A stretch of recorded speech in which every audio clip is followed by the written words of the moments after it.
Hi, this is Mrs. Allen, and we're going to talk about simple binary ionic compounds. A binary ionic compound is an ionic compound made of a combination of a cation and an anion, and they are commonly referred to as salts.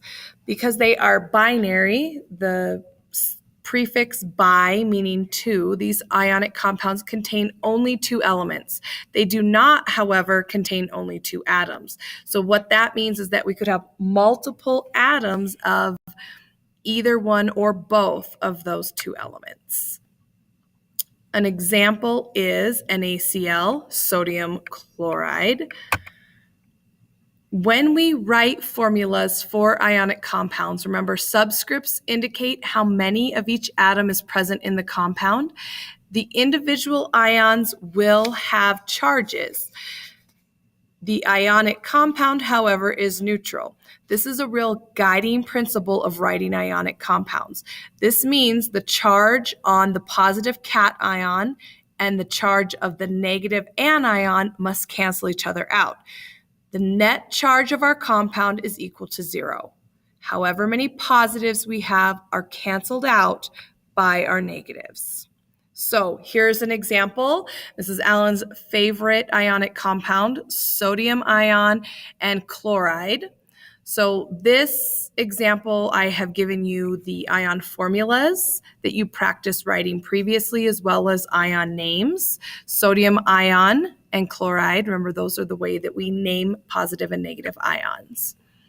Our ratio in sodium chloride is 1:1, and we know that because our positive charge must cancel out our negative charge. Sodium has a +1 charge, and chloride has a -1 charge. So +1 plus -1 equals 0 for those of you who are math-based. Our formula then, when we're looking at a 1:1 ratio, is NaCl. We don't need to write the one subscript because it is implied. If we look at the Lewis dot structures that we learned how to do quite a while ago, Lewis dot structures, remember, show us the valence electrons. Sodium has one valence electron. It would like to get rid of its one electron by transferring it to the chlorine, which will then become the chloride ion. They both have full valence shells, and they both become charged at their, I guess you could say, favorite charge or their oxidation number. Another example is the calcium ion combining with chloride. Because our calcium has a +2 charge and our chloride still has a -1 charge, we can no longer have a 1:1 ratio. In order for our compound to be neutral, we need to determine how many of each element must bond together. So if chloride has a -1, we need 2 chlorides bonded to our +2 calcium ion. If you are a math person, you could write the equation +2, representing your calcium ion, +2 times -1. Your -1 represents your chlorides, and of course you need 2 of them in order to get a 0 overall charge. We could also look at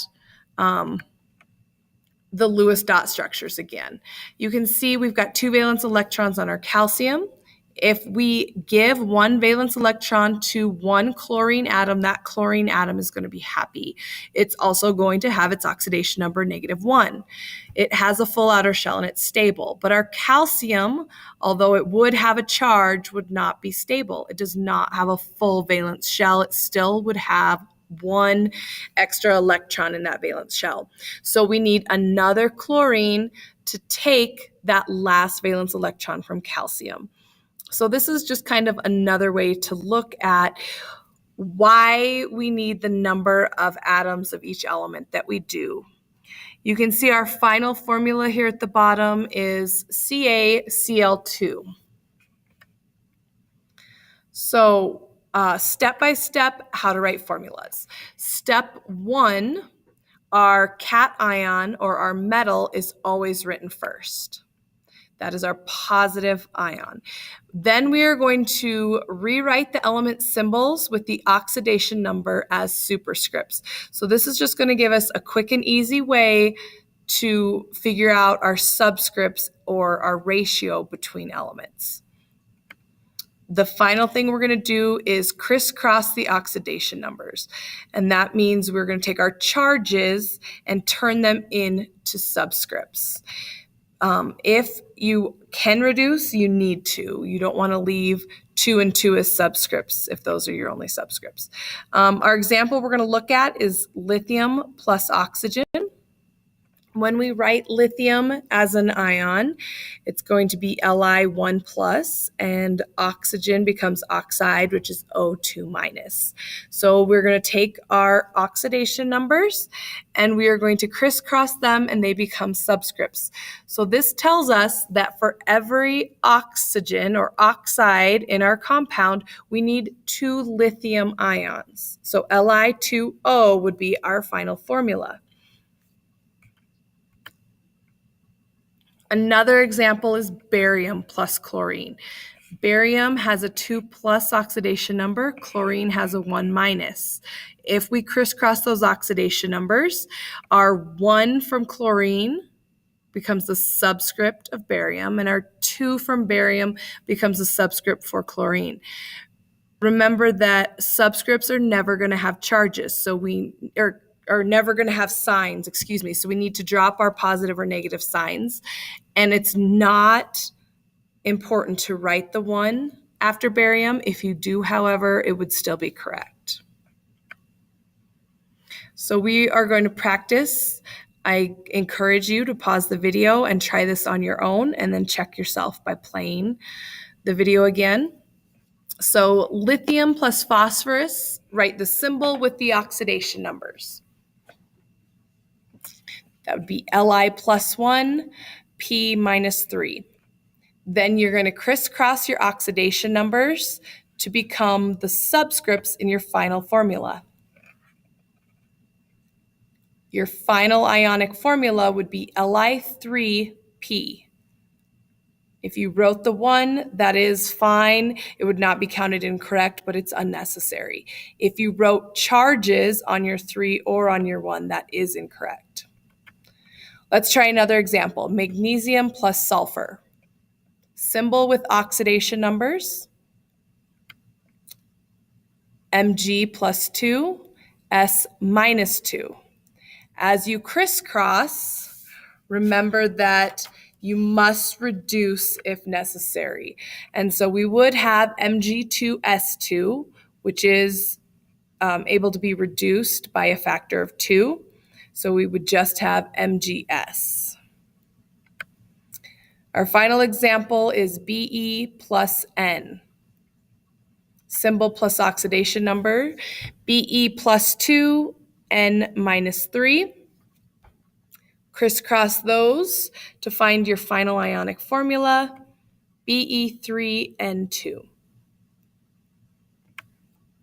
Now we're going to talk about the nomenclature of ionic compounds. Remember, nomenclature is just that fancy word for how to name these things.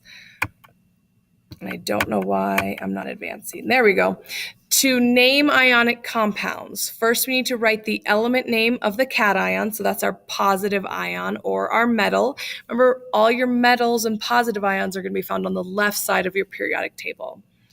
Then you're going to write the ion name of your anion. So this is why we practice writing the ion names of cations and anions and identifying which elements are going to form cations and which are going to form anions.